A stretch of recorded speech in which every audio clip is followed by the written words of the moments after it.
radio is one of the most interesting and fascinating inventions of all time, I think. What if we didn't have radio? Think what modern society would look like.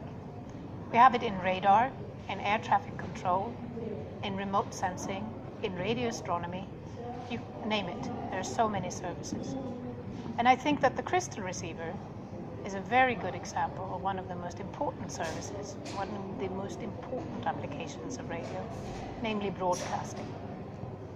Since the 1920s, broadcasting has been one of the most important radio services, both in Europe and in the US and in the rest of the world. First, we had only radio with no image. And then in the 30s, 40s, and 50s, we also got television.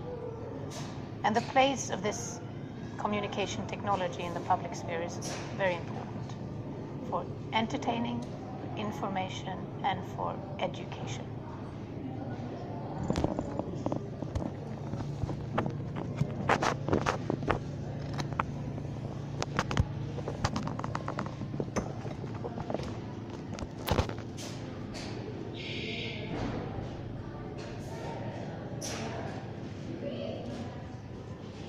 However, I think that most people today would regard their cell phones as the most important radio service.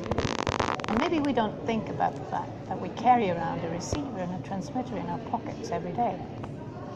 We use radio to send the email, to get the information, to post things on social media, and it's the door into the electromagnetic spectrum.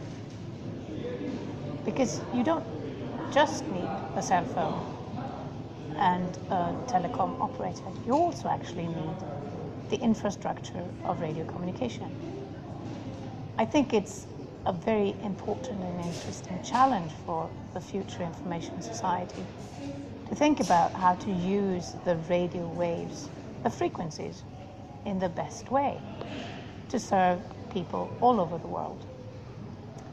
Since the early 20th century, we've been trying to optimize this use because we have had an increased demand on radio frequencies. And one way to look upon it is that it is a natural resource. It's like a commons, actually.